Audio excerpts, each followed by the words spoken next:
Good afternoon, everyone. This is Jared Rand, and welcome to the Global Guided Meditation Call for Saturday, March 26, 2022, a little after 3 p.m. Eastern. Freedom is knowing who we really are.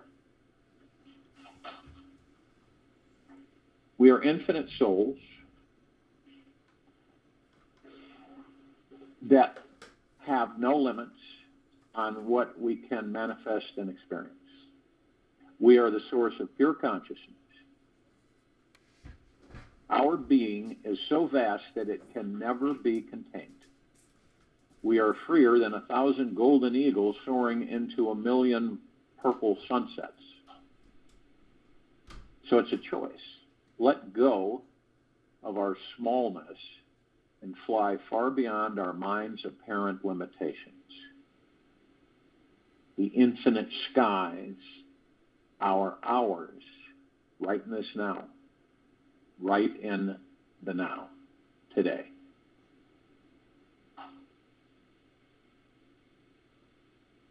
All that a guru can tell any of us is, my dear sir, you're quite mistaken about yourself.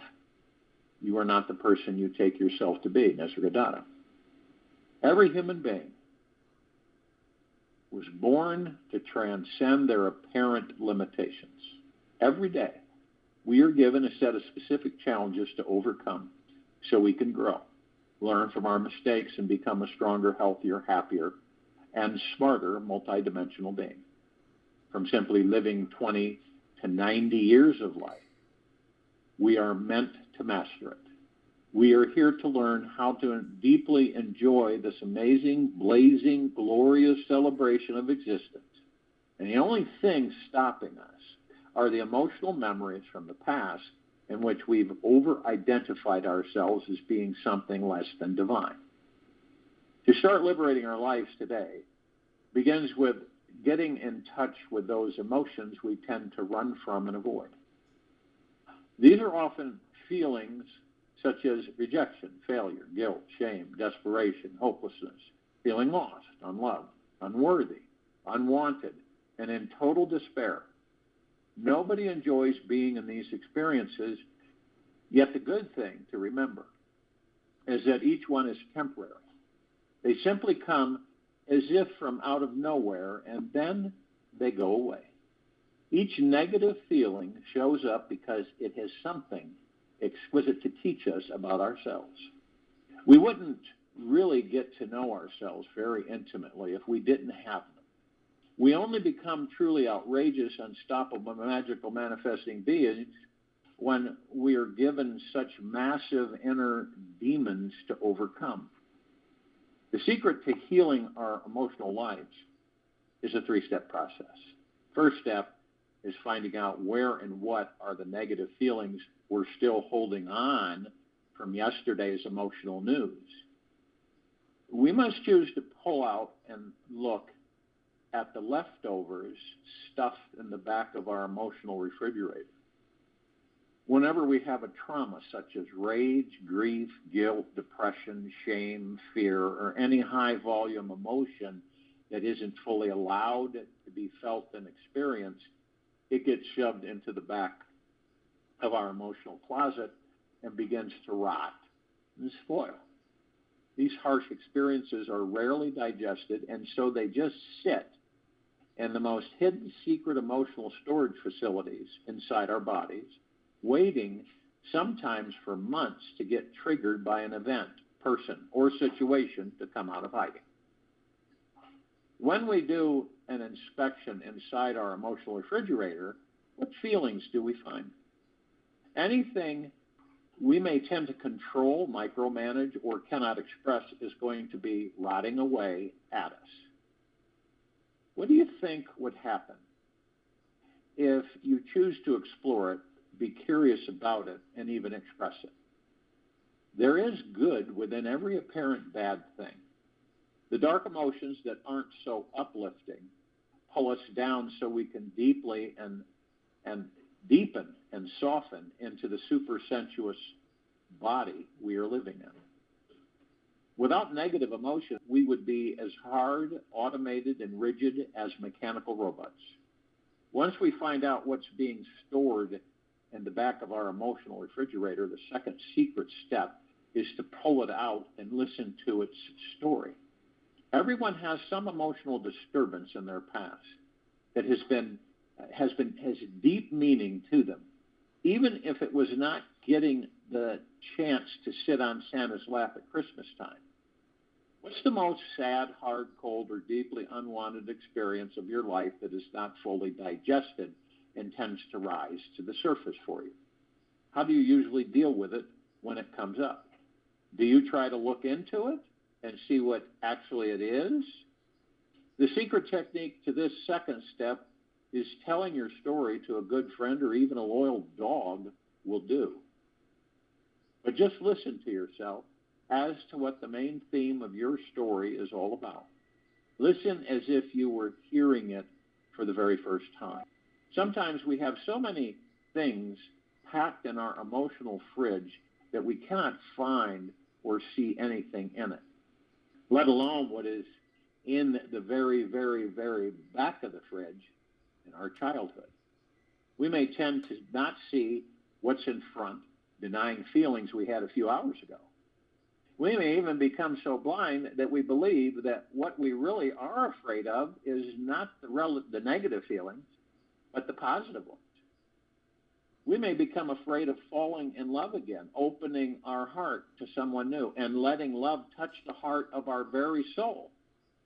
The truth is always much bigger than the mind can perceive. In reality, we are not actually afraid of love, because love is the best feeling in the world.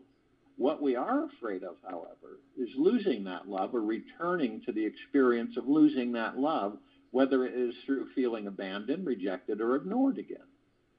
Things only change when we stop to realize that in the greatest simplicity, real love in itself is totally pure, powerful, and the only real healing force we have. Dance when you're broken open. Dance if you've torn the bandage off. Dance in the middle of the fighting. Dance in your blood. Dance when you're perfectly free, rooming. Since some emotional memories can be quite traumatizing to just pull out of the fridge, the automatic tendency is to push them to the back and deal with them later when we are feeling more stable and secure. If this is the case for you, the secret is to take it out slowly with lots of patience and persistence. Take an hour or two to pull one emotion out. Have a good, positive, conscious friend there with you.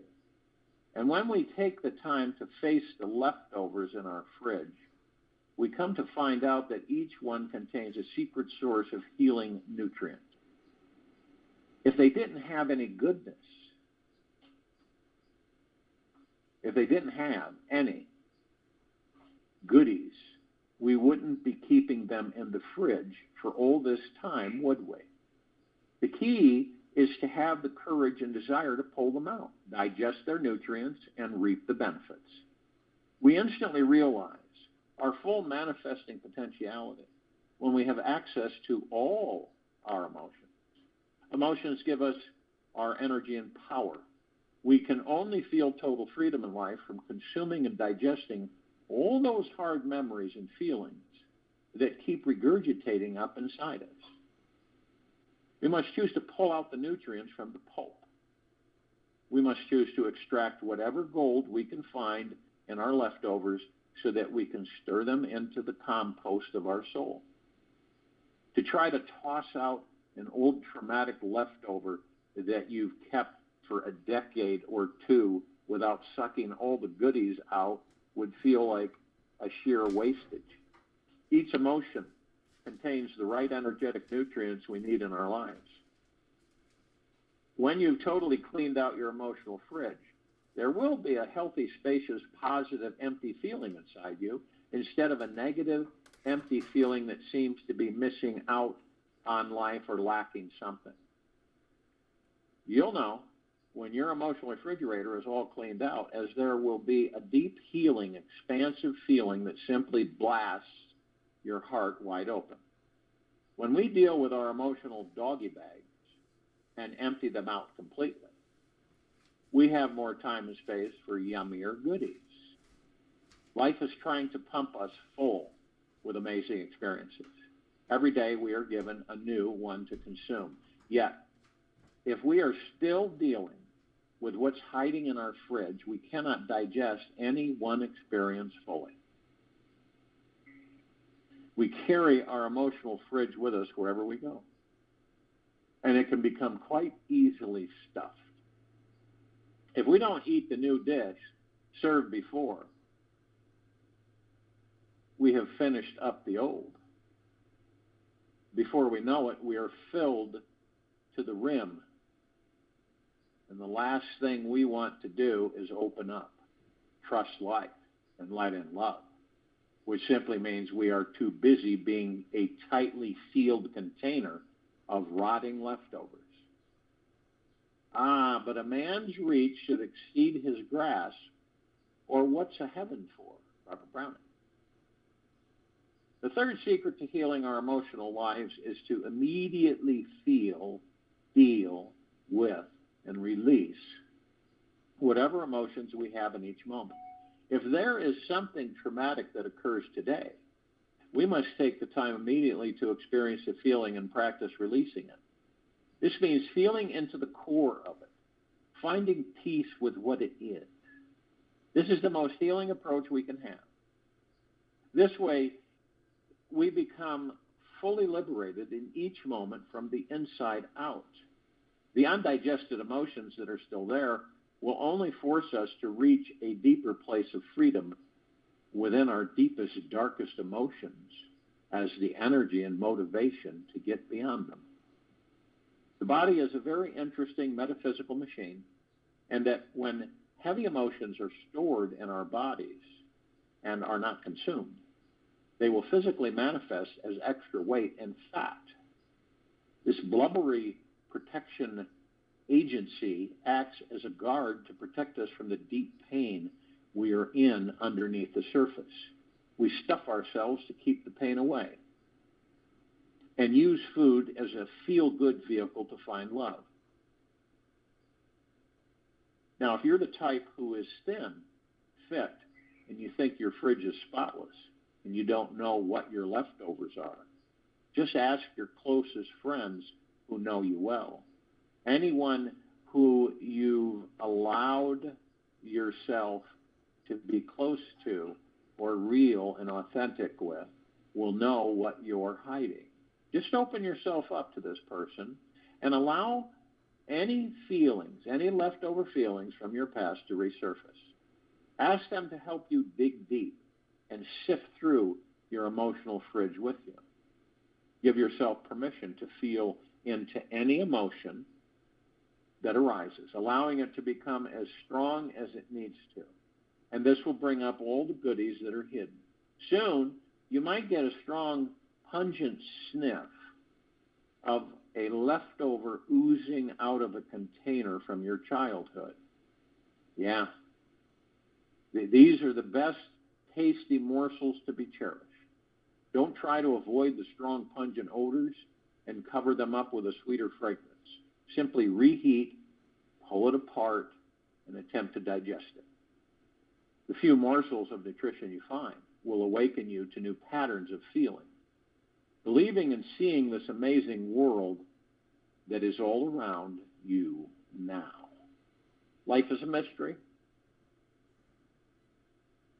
The more you understand it, the more mysterious it becomes. The more you know, the less you feel that you know. The more you become aware of the depth, the infinite depth, the more it becomes almost impossible to say anything about it. Osho. If possible, and if you've got the stomach for it, reach into your darkest leftovers from childhood and release everything out with a great catharsis. Go somewhere safe and yell, scream, hit some pillows. Just do whatever you need to do to get the energy out. The full understanding of how this explosion will help you and why these experiences had to manifest in your life will come to you at the right place and time. You don't have to first figure out what your dad or mom had to beat you, or why they had to beat you, or whatever, and why you deserve the experience to clean it out of your fridge. The past is a dead thing. If you want to continue putting energy into avoiding and ignoring old, rank experiences inside you, this doesn't allow room for the fresh, succulent mouthfuls like a luscious love, juicy joy, or sweet sensuality to move in.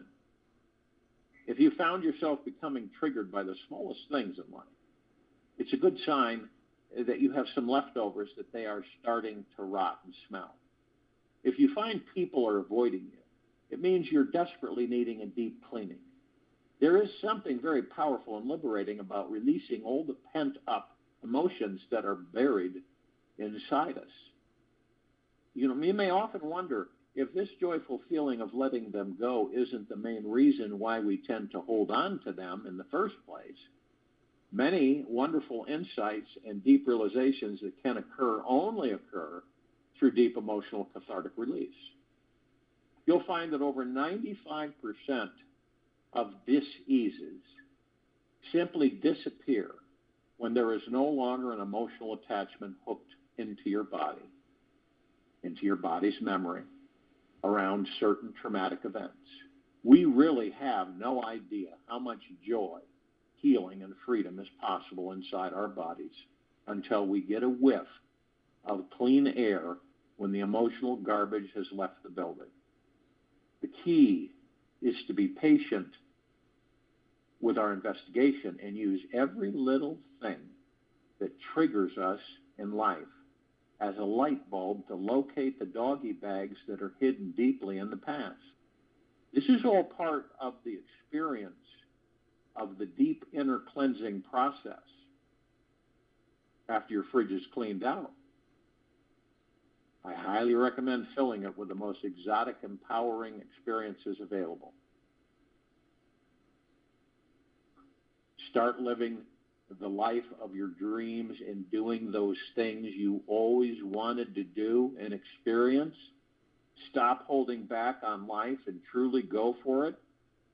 You can discover a plethora of things and enlightening experiences that will awaken the divine manifesting being within you. So if you will, go to the place where you're not going to be interrupted. I'm sure that we all are. And the first thing that we care to do is relax our bodies. Now, most of us don't think about that. When you get up, when you're laying in bed and you open your eyes in the morning, you believe that you're relaxed. But are you really? Because what happens as soon as you wake up? What happens? You get all of these thoughts that come rushing in. I don't think any of us are exempt from that. And, there's a little bit of time where there's nothing there, right? It doesn't take long. It's just a matter of seconds before all of a sudden all these thoughts come flooding in. Most of them are redundant.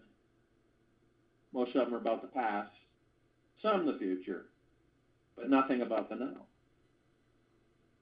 So when you wake up in the morning, you focus on your breath. You focus on the breath. As soon as you open your eyes, and maybe before you open your eyes, and the breath will still the mind and the ego. It will still the subconscious mind. And you'll be able to focus only on the now. And your body will relax and let go. But how many people think about that? They don't. They get caught up immediately as soon as they open their eyes. And it's almost like they're carried away. And then the day starts, right? To keep the ego mind still, to still it, which means you leave it alone.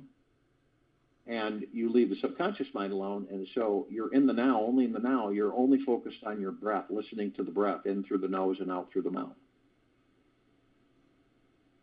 And I know, some people says, well, then you won't do anything in life. Well, that's not true. You go about your day only in the now, moment to moment. And the point is to master all of this stuff, the ego mind, subconscious mind, to watch them and to see how they operate. Then you'll be able to identify thoughts that come in that aren't yours, that are ego-related, ego-generated. You'll see those. It's ego thought. That's ego, and it just disperses. And it's all. That's why I always say it's all about you. It's not about anybody else outside of you. It's all about you. It's all about you. Just like in this meditation, deciding to say, I've got some cleaning. I got to clean out the refrigerator. Right? And the refrigerator is subconscious mind. Got to clean it out. And I got all these things I've been dragging with me my whole life. I don't know why, because I've always hidden them and I've always shoved them back there. And that creates stress. And remember that over 95% of diseases simply disappear when there is no longer an emotional attachment hooked into our body's memory around certain traumatic events. See? Over 95% of the diseases would not exist. We have a tremendous impact on how we live. Nobody else does. We do. We create it all. Whatever it may be, we create it.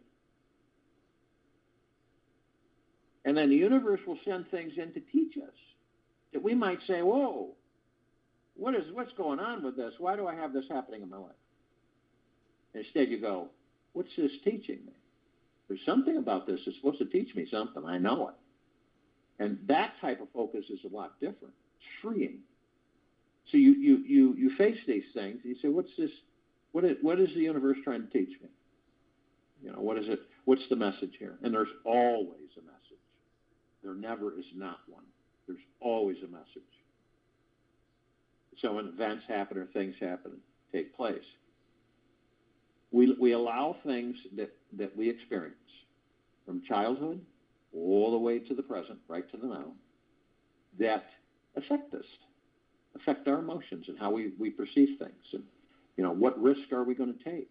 Oh, I got burned last time. I'm not going to do that.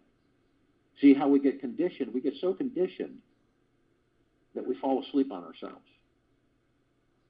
And we have, our responses are very checkmated because we have these things like in this meditation, the analogy of rotting food in the back of the refrigerator. And you don't care to open the cover. You ever done that? Have you ever, you got like a container that's got a top on it and it's in the back of the refrigerator and you've just left it there for ages and you really don't remember what was in it and you go, I'm not going to open that. And how many times have you not opened it and just thrown the whole container away because you just didn't want to see what was in there? That's the analogy a lot of us experience because there's a lot of things that, and some a lot, some not too much, some a little, that we carry with us throughout this life. We store it in the subconscious mind. So, and we bury it, but it influences us, influences our decisions, how we act with ourselves, how we are with ourselves, how happy we are. I mean, carrying this stuff throughout life. And I'm sure that you've met people that are carrying a whole bunch of it. And they just will not face all of these containers, these leftovers and doggy bags in the back of the refrigerator. Open it up, spread it out, see what it is, and literally disperse it and find out what it's taught them. You have to always be cleaning out the refrigerator and making room for new stuff. That's what our subconscious mind's about. We go in there and we clean out a lot of the stuff that we don't need and we don't use, and so we have a lot of room for new things to come in. And it's a freeing process for us. It's like one of the analogy says is that before you go to bed at night, empty out all your pockets onto the desk or onto a chest of drawers, whatever, on a flat surface. Just empty them all out. It's like with women and their purses. Every night, dump the purse out. And that's an analogy. It's basically, it's showing you that you're getting rid of all of the things that you no longer care to carry. And it's just an analogy. It's an exercise. You're not throwing anything out of the purse or anything. You dump the purse out. And you're dumping out all of the excess baggage, emotional fetter, and everything else that you've been carrying. And it's an exercise, and you experience it, and it works. Dump it out every night before you go to bed. Have a clear mind, empty mind. Empty the mind. You empty the mind through breath, through breathing in through the nose and out through the mouth. That's how you empty the mind, because you clear you interfering with the mind and the ego and the subconscious mind. You don't do that anymore. You leave them alone and you watch them so you learn how they operate so that you can master them. It's the only way you're going to master them. And people say, why would you want to master them? Well, what do you think? Insecurity. This is the ego mind. Insecure will never be in the now. It will do everything it can to keep you out of the now, keep you in the past, which is completely dead. It's like an elephant graveyard. Why would you go back in there? And keep you from have you going into the future. It doesn't exist because you're creating it in the now. Can you see how befuddling and how mixed up that can cause someone to get? And it's ego mind. Ego drives us insatiably so to always want something, have something. There's never enough. There's always got to be power control, more, because it's always seeking for satisfaction. And you only get it for a short period of time, and then it's empty. You need more. You got to have more. There's got to be more. Yeah, you can. People go out, and it's a common. People go out and they buy things, and they go. Women will go shopping and they'll buy a bunch of clothes, whatever, and it makes them feel good. They feel good, but it's very short-lived, and it's gone. It's temporary, and the happiness is within us. And once we understand that, we can feel free, and we release all of this pent-up baggage that we've carried and dragged through us in this life, and some of it we've carried through and dragged through it into this life from past lives. So that's why we talk about surrendering. So in the now, you surrender. You don't fight things. Why would you fight them? You surrender. And they are dispersed. They're let go of. If you've got something that really bothers you, right? A worry, a stress, a fear, and it's there, it keeps bubbling up, right? And then it goes away for a bit, and then it's back. It goes away for a bit, and then it's back. And a lot of people ignore it, and eventually it does subside. It just goes into the back room and the back of the refrigerator. But when you face it, and you say, okay, so why are you being so bothersome with me? What is going on here? Okay, so this is a fear that I'm experiencing. So why am I fearing this? What's the issue here? And this is, if many of us would do this, we wouldn't have this excess baggage. We would disperse it. We would understand it. We would make peace with it. We would give forgiveness and understanding, and then we'd let it go. A lot of people are very angry, and the reason they're very angry is because of all the garbage they put in the back of their refrigerator, and they don't care to do anything about it. And they don't realize that, but they drag it through life until they leave the body.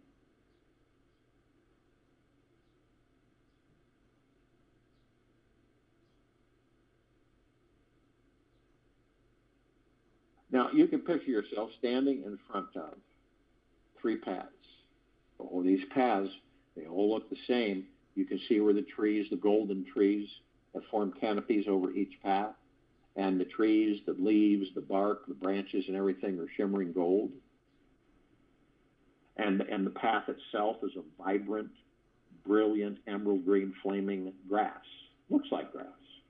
And all 3 of them, as you look, because we're all curious, and we start looking at, we look at the one on the left, the past, and we say, boy, that's been really used.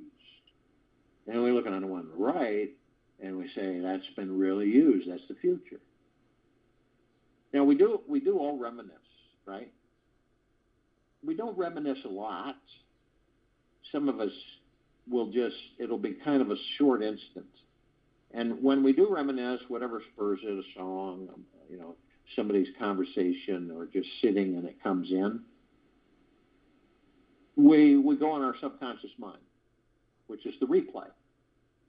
This is what this is. The subconscious mind replays everything. Everything that you've experienced, it replays it, stores it. It's this vast library. So you open the door, you turn on a light, you go in there and you grab some books and some movies and pictures. And you'll sit in the easy chair and you'll watch the movies and read some of the books and look at some of the pictures. But it's not long. You don't stay there long. You put everything away, you turn the light off, you shut the door, and you move forward in life. And on occasion, you maybe revisit. But see, some of us they'll stay there so long. And I don't believe it's consciously, I believe it's unconsciously, but they'll stay there so long that they'll end up bringing that past into a future that doesn't exist. They'll create that future from that past, and they'll relive that past and that future. And a lot of people will say, no matter what we do, we always end up here. And that's why. The future's in the now. We create the future in the now. Even our destinies aren't etched in stone. They're written in sand. So we can change our destinies once we understand who and what we are and what we're here to do.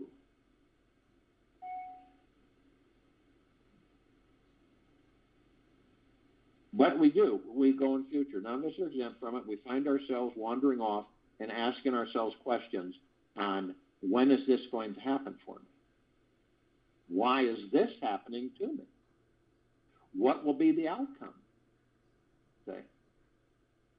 And it all boils down to, how much confidence through the heart mind do you have in yourself?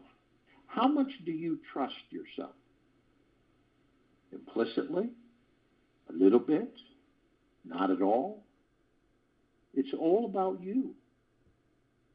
Every single thing in this life is about you.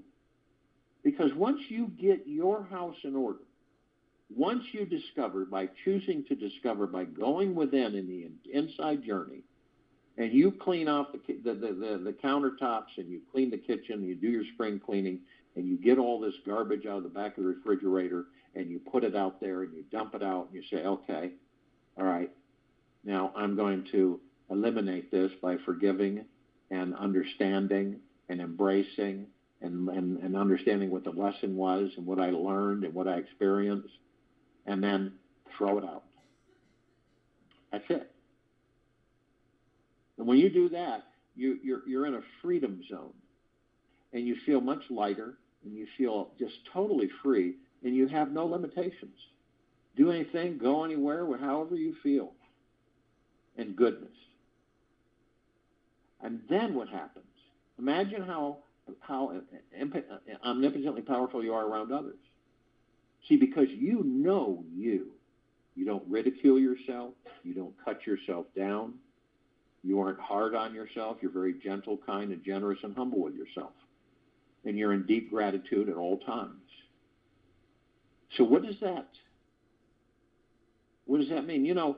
Sometimes the universe will send in things that your life might be redundant, or something that's just repetitive, and you start to get bored, right? And then something comes in. Now, it's not catastrophic, but something that comes in and you go, what is this about? Why is this coming in? And it's to keep you always in the direction of moving forward. And it's another adventure. Some people call them challenges. I call them adventures. They're adventures. And so you have these adventures and you experience them. But if you look at them head on and you say, okay, isn't this absolutely crazy, and blah, blah, blah, blah, blah. But you learn. You learn how not to be in a lot of situations. You also learn how to be in other situations, from everything around you and yourself included.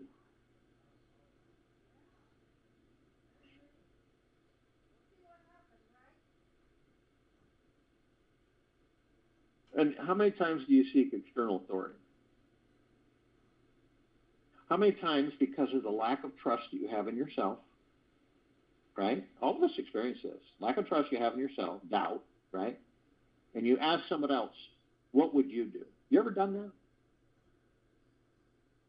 You ever asked somebody throughout your life, sometime, one shape, form, or another, I don't know what to do. What would you do? So you're asking for external authority to tell you what to do because you don't have enough trust or faith in yourself. That's the only reason. It's like you're in a conversation with your mate, right? And what do you want for dinner? What do you want to do for dinner? This is a big conversation that goes on all over the country. What do you want to do for dinner? I don't know. What do you want to do? I don't know. Why don't you decide? No, why don't you decide? This just goes on all the time. You've probably been in that situation a few times. Now, what do you feel like eating? I don't know. What do you feel like eating? I don't know. And then you go through the list and everything. What am I going to fix myself? I don't know. Do you think that's funny? What do you think about that? And we're asking for external authority to make a decision for us because we don't have enough trust and faith in ourselves to make the decision for ourselves. Because we're worried, well, what's the wrong decision? What if I do this? What's going to happen? And what if it doesn't work out for us? See, all these things come in, which is the ego, mind's insecurity.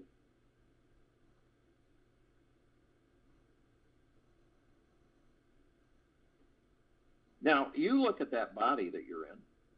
Most of, it's funny. A lot of people, when their body gets to a certain age, they won't look at themselves. It's just because we're so superficial of a species. They won't look at themselves because they don't want to see the wrinkles and the sagginess and how the body is deteriorating. They want to see themselves young and vibrant and healthy, right? There's nothing wrong with that. And that day is coming for the civilization to have that opportunity, to have that option, right? Because a lot of people are so superficial that they judge their lives by the way they look, right? They judge their lives by the way they look and appear to themselves. So if they don't think they look good, then what happens? Well, they're not too happy. They're frustrated. They're embarrassed and all kinds of things. But they can look at the body and say, not so bad after all the things that we've experienced in this life body. We're doing good, aren't we? It's a different direction for ourselves. Rather than to be whole humdrum about how we look and, how we're aging and how everything's sagging and things are falling apart and, because after the body hits 60, in most cases, people end up looking like crap because of their lifestyle and everything throughout the years. But you know what? You know what's interesting? There's a couple of twists there. Because we look at it, right, from this perspective of saying, well, we've done good in this life. And I'm grateful exactly the way I am. Then the other avenue is that I would like to remain young as long as I'm in the body. And is there anything wrong with that? No. Because it gives you an absolute lift constantly. As long as you don't take it for granted ever. And as long as you're in deep gratitude for it, every single moment. And as long as you respect the body. These are all key things. There's two sides to every coin, actually three, the edge, the center, and the left and the right side. So when you start to realize is that I look at my body because my body's experienced a lot of things in this life, and I love my body. How many people say that?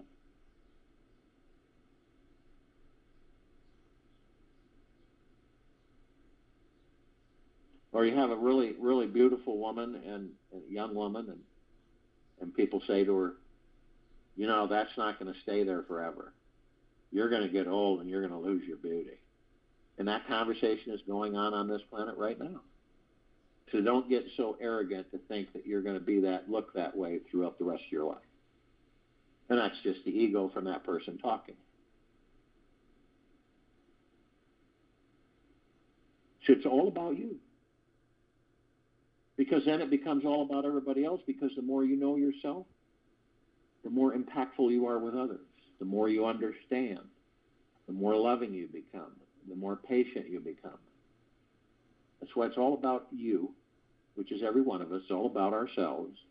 Because we get ourselves straight, imagine the impact we have with others in a positive, very uplifting way. So inside the body, you're not the name, you're not the character, you're not the personality, you're not your status in this material, physical world. You're the God, you're the heaven, you're the kingdom of God, you're the soul. So you look at this and you see 7 lights, and these 7 lights are very vibrant, deep colored, each one a different color, and they look like balls, right? And they're just much different than the colors you see on this planet. And there's 7 going from the tailbone, top of the head. And this planet are called chakras. And the definition of chakra is wheel. These are wheels of light. And you are light. You are spirit, etheric energy, omnipotently powerful. So we flow through these bodies. And they're connected to these conduits, light energy conduits. They're connected to our emotions, our organics, our blood, personality, character, everything. They're all streaming out finitely. So we, the gods in these bodies, literally know these bodies right down to the quantum core. Every atom. It's just that since we've got amnesia, we just don't understand that. How can you know the body right down to the quantum core? How could you do that? Because you're the God in the body, you're not the body. And this eventually, it will come to the understanding with each of us that without really any effort, we can heal the body in a blink of the eye. The power of healing, which we are.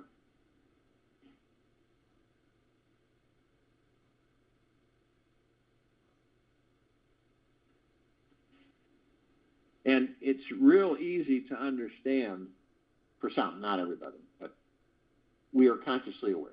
You would not be in this global guided meditation call unless you were consciously aware to a certain extent. Consciously aware means what? That we know that we are of and from the highest of the highest high, deepest of the deepest deepest, purest of the purest purest, eternal love. We know this. It isn't, we don't even question ourselves about this. It's an automatic.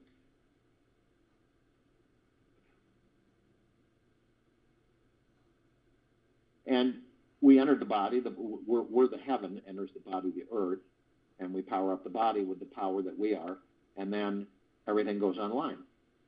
So every step we take on this planet, we're literally creating paradise, and we are shining our light. What is the light? The light is the God that we are, which is made of the love. That's the light. The God that we are, which is made of love. Love, light, energy. And that energy saturates all life on this planet, in it, on it, above it, and below it. 24/7, infinity and beyond. It never stops. Your light never goes out.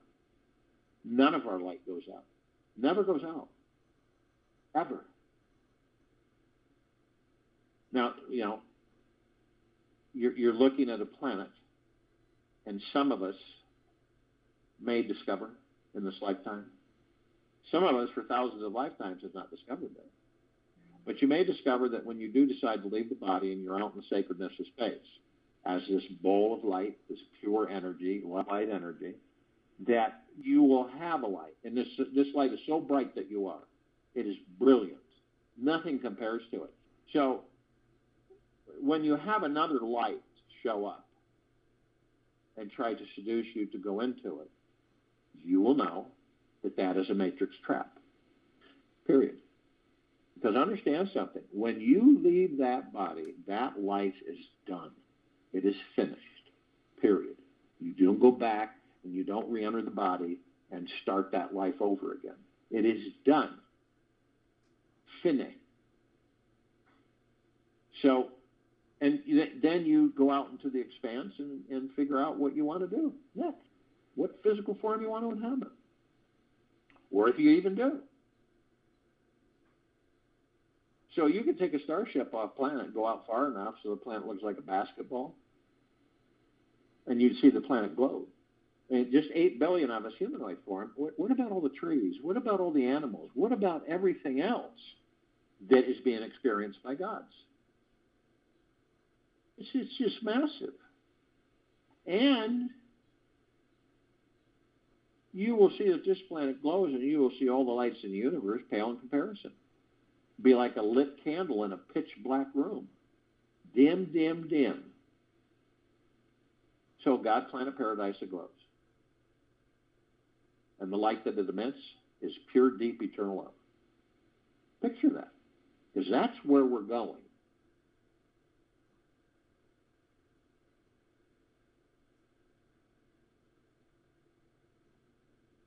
Now, we know that we have parts of ourselves that are asleep. Parts of the gods that we are asleep. Parts of the gods that we are awake. Consciously aware to a certain extent. The ones that are asleep, we know what will awaken in their own time. Okay? They don't participate, but they're part of us.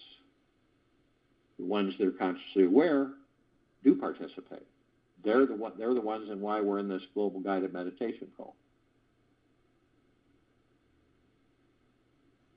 Now, it doesn't matter.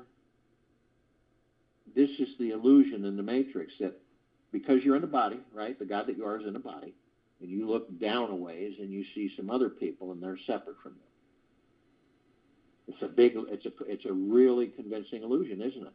Because you say there's no way that they're part of me. They're way down there. How in the heck can they be part of me?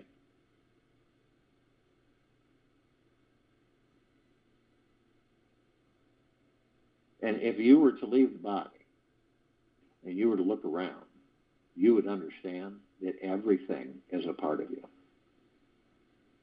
Everything. It, you, and you, it. There's no separation. That's an illusion in this matrix. It is an illusion.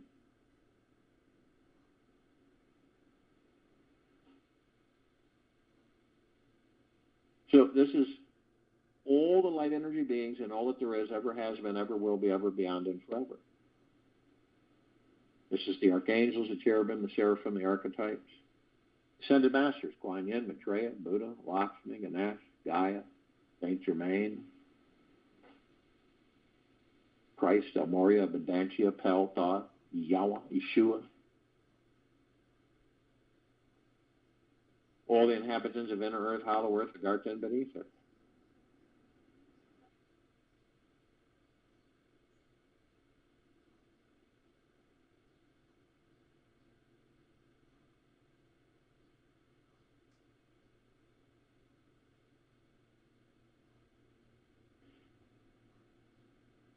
All the off-worlders, celestials, galactics. All of our loved ones who have ascended out of body in this lifetime and all lifetimes that we've inhabited. Now, light energy beings, they come in through different light spectrums on this planet. We don't see them. They come in shapes, colors, sizes, forms, configurations. They're there, but with the eyes we have with these bodies, we only see 1% of what is. So the infrared, the red, the violet, the ultraviolet, the different light spectrums across the board. There are light energy beings in those spectrums that come through. Now, there is a group, though, that we are familiar with, and that these bodies we're in are very dependent on part of this group. And it is the fairies, the sprites, the elves, the gnomes, the dwarves, the trees, the trolls, the magics, the elementals, earth, air, water, fire, ether, wood, the mermaid, the dolphin, the whale, the pegasus, the unicorn, the centaur, the minotaur. And all you need to do, all you choose to do is ask your body, can you survive without water, air, earth, fire, wood, ether? And the answer is no. We would be forced out of these bodies. We power the body, but the body needs what? Needs air. It's got to function with air. We don't provide it with air. We provide the mechanism within the body to be able to generate air, oxygenation. We don't provide the body with water. The body relies on drinking water to hydrate itself because it is mostly water anyway. And we're constantly evaporating water. Just sitting, you're evaporating.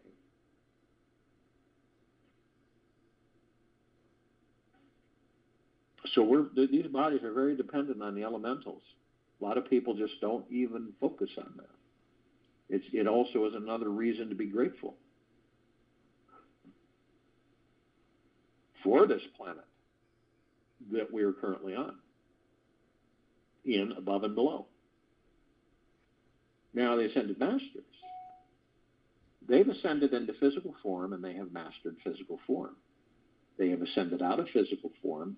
They hold pure consciousness, God form. We have ascended into physical form. We're in the process of mastering physical form. We are creating our experiences to perfect our creations. The archangels, cherubim, archetypes, seraphims, their civilization vibrated at a different frequency than we do.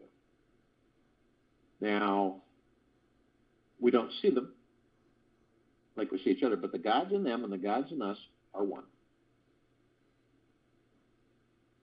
But they do visit us, and it's not expected times, where an angel's going to show up here in a minute. It's just we're just randomly experiencing our lives, and one will show up in a random conversation, or to help you in doing something, or to just smile when you're feeling a little blue, and you kind of spring to life and you feel better when someone smiles. Now, they have a message that they deliver, and they deliver it in so many different ways. It's unending and have for thousands and thousands of lifetimes. And the message is, isn't it absolutely magnon, glorious, stupendous, spectacular to be alive in these bodies? See, we take them for granted because we don't have any comparison, because we have amnesia, because we don't remember being the God outside the body, the love light energy. So when we enter these bodies, we're in a kind of a fog, so to speak, right? As in a baby body, though, our souls are looking at the body that it's in. Oh, look at those hands. What are those? Look at these feet. Constantly just blown away by being in a physical form. But as the body grows and we start experiencing life, right? All the outside activities and all of the ideas and comments and statements made as the body grows and the body absorbs and everything, we lose sight of the fact. Most of us just walk through life and just take these bodies for granted. But it's spectacular to be in them. Because we don't know that when we decide to leave these bodies, that we don't eat, we don't have a nice dinner or something, or like an ice cream cone. We don't experience any of that. We don't drink water, period. We don't go to the bathroom. We don't sleep. We don't do any of these things. We don't take in a spring air, just breathe it in, sit in the park, and look at life and be deeply grateful you're a part of it. We're unable to do that, see? Because we're pure energy. We're God source, pure love light energy. So we don't see things like you see them through these eyes and these bodies. We don't laugh. We don't make love. We don't hold hands. We don't kiss. None of that. You imagine that? Never. Just period. You don't have it. And funny thing is that after we leave these bodies, our memories fade of how it's like to be in them. So everything's about being in the body and experiencing physical life. And you're in that physical life, you discover who and what you are within the body.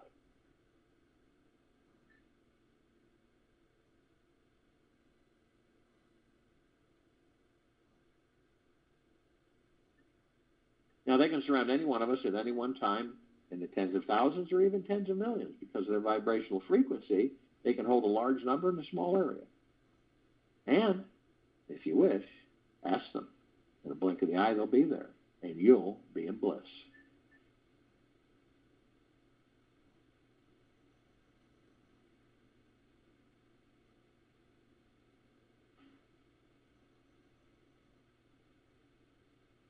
Now, the galactics, the off-worlders and celestials, over 1,000 species and civilizations travel through the solar system every day. Trillions throughout the universes every day.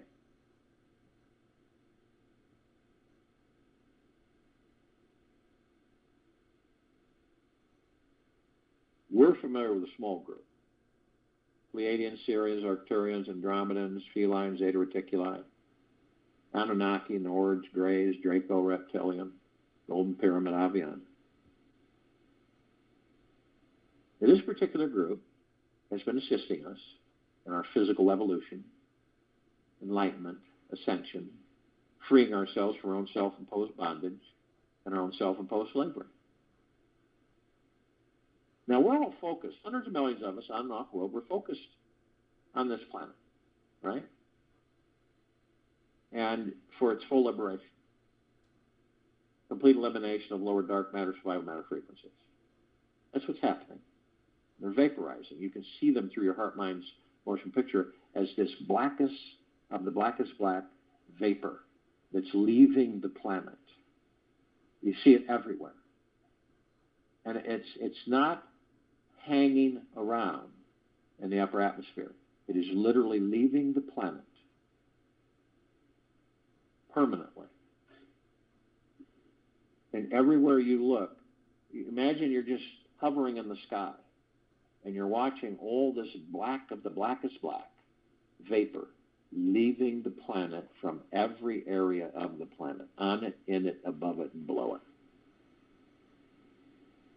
And replacing it is this brilliant white fire, light, love energy.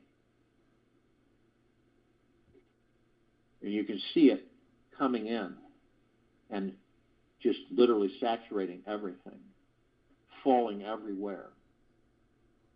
In our upper atmosphere, lower atmosphere, surface of the planet. This transition is absolutely spectacular.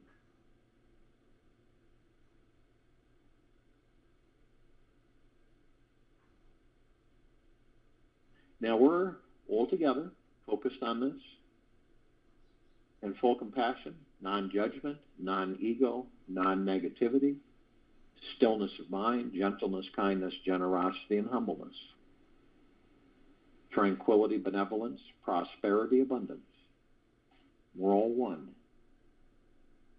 and we're all love, and we're all God. And our God force, love, light, energy is in all that there is, ever has been, ever will be, ever beyond, and forever. Continues to grow, intensify, and expand.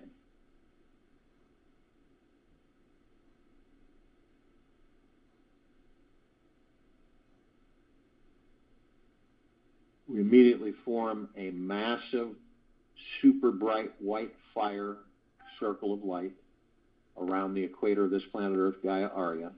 And this emanates from the God source, you, me, all of us in these bodies. And it is pure, deep, eternal love. And it is literally flooding, saturating, permeating this planet and all life, the highest supreme value in the universes. We begin to ascend. We're mapping this massive ocean of glitter. This isn't like something you would depict as an ocean of glitter on this planet. It's far beyond that. So we do the best we can to what we have seen on this planet and amp it up. So like a massive grand finale fireworks display that nothing has come close to on this planet, and a massive grand finale laser light show display, and then a ballroom globe, which is a trillion times more intense, a trillion times larger, and we combine all of these into one massive crescendo. And it is so off the charts in spectacularness that it comes close to describing the ocean of glitter. And we're curious, so we look at the reflective points of this ocean of glitter, and we as we get close to them, we notice these little tiny perfectly etched microscopic mirrors, and we enter them. And we discover that all of us, in any physical form, everywhere, are literally teaching and learning from each other and ourselves. It never ends. It's a constant. It's just that because of our amnesia, we don't take that in. We don't learn. Well, there's so much we can learn, but we don't because we don't see it that way. We were told that the tree is life. The God is life. And the God energy enters the tree, sustains the tree, so that the tree can sustain the God to experience the tree. It's the same with anything. You want to know what it's like to be any form with this planet? Focus on it. Focus on your breath. Go into silence. And through your heart-mind, you look at that rock. I wonder what it's like to be that rock. And for a moment, you will know what it's like to be that rock. Tree, bird, bee, whatever it may be. And it won't be fake. It will be real. Remember, you are supreme reality. We're met with the emerald green flaming healing light of Archangel Raphael. This is a column of light that we created to remind us all, the gods that we are in these bodies, that we are the power of healing. We are then met with the violet, blue, purple flaming light of Archangel Michael. This is a column of light that we created to remind us all, the gods that we are within these bodies, of our omnipotent power, strength, and resolve. We're then met with the white fire. This is a column of light that we created to remind all of us that from head to toe, inside and out, we are protected with a white fire armor, way beyond any armor on this planet.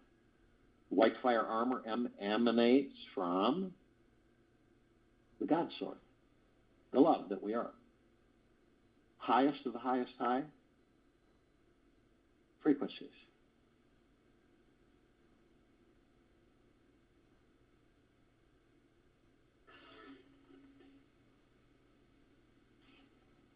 Now, as we continue to ascend,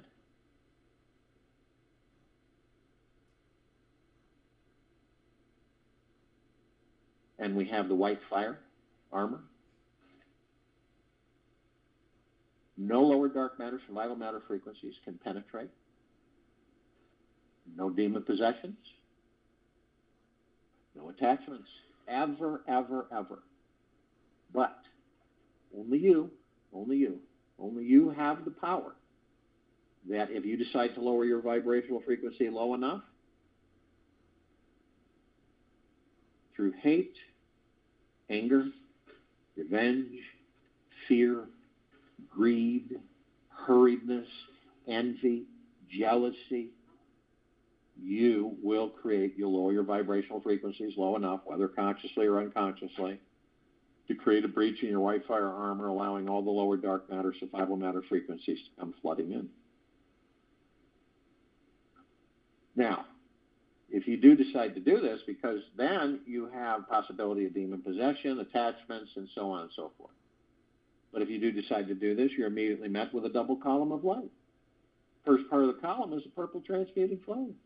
We created this part of the column to remind us all that you can bring in the purple transmuting flame. You can transmute all of these lower dark matter, survival matter frequencies into neutral light substance, sending them to pure consciousness where they are, no more. Second part of the column of light is the violet ray. We created this part of the column of light to remind us all that we can bring in the violet ray right behind the purple transmuting flame, and we can cleanse and purify the area where these lower dark matter, survival matter frequencies were, sealing the breach in our white fire armor, restoring our vibrational harmony, the highest of the highest high, deepest of the deepest deepest, purest of the purest purest, eternal love, gratitude, and peace. We are then met with the golden white pink light. This is the column of light that we created, the gods that we are within these bodies, to remind us all that we are the sun. The sunlight, the sunsets, the sunrises, the rain, the rainbows, the oceans, the rivers, the lakes, the streams, the clouds in the sky. We are everything. Everything is us. So the next time that you see any of this, mountain stream, rainbow, starry-lit night sky, ocean front, we've been taught to think, to believe that that's separate. So we say, that's really beautiful. But see what happens when through your heart mind you look at that and you go, that is the God that I am. Because that's the truth. That is the God who you are, who we all are.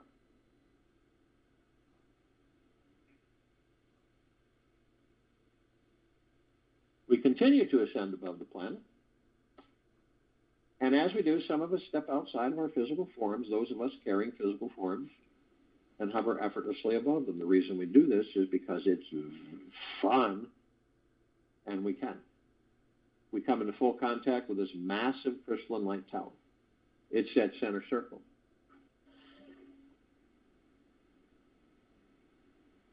And we created this tower. It's larger than the solar system and beyond. In the center of the column, we see this massive oblong sphere. In the center of the sphere, we see this golden white bowl of light. It, in turn, is surrounded by numerous multicolored rings of light that seem to go to infinity and beyond. This creates this super bright, sparkling, electrified, misty cloud that enters through our heart minds. And it's like a warm embrace that never ends. And we discover that the golden white bowl of light is the highest of the highest high, the deepest of the deepest deepest, and the purest of the purest purest, eternal love. And then comes well-being, gratitude, gentleness, kindness, generosity, and humbleness, bliss, joy, peace, tranquility, benevolence, massive prosperity, and massive abundance. And all of this, we discover, is a reflection of the gods that we all are in these bodies. At the top of this column, we designed it so the golden ocean can come cascading down 360 degrees, 24/7, infinity and beyond. What is the golden ocean? It is deep, pure, eternal love. And it's flooding, saturating this planet, permeating all life, the highest supreme value in the universe. We are drops of this golden ocean. We also hold the essence of this golden ocean. Golden ocean is drops of the golden ocean. And the only illusion is separation. Now we see our meditative sphere. It also sets center circle. We created this over 4 years ago. It holds over 1,800 of our meditations in perpetual motion. They grow, they expand, they intensify. And they're saturating, permeating, and flooding this entire planet and all life, the highest supreme value on it, in it, above it, and below it. Hundreds of millions of us every day, 7 days a week, sometimes a couple times a day, for over 4 years. Can you see how things have been shifting and changing?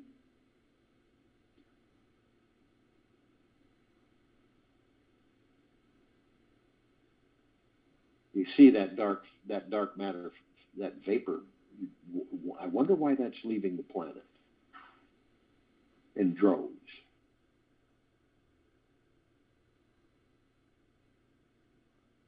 Now, you can access this meditative sphere anytime you choose by going into deep silence.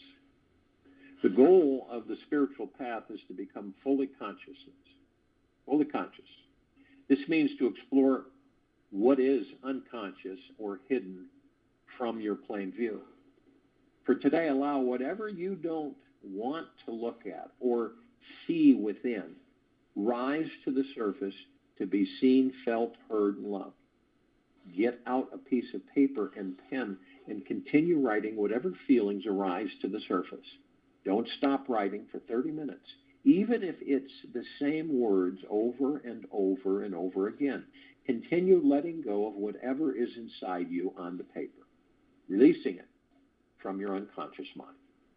I'll join you in the meditation and return to close us out.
Take an easy breath in through the nose.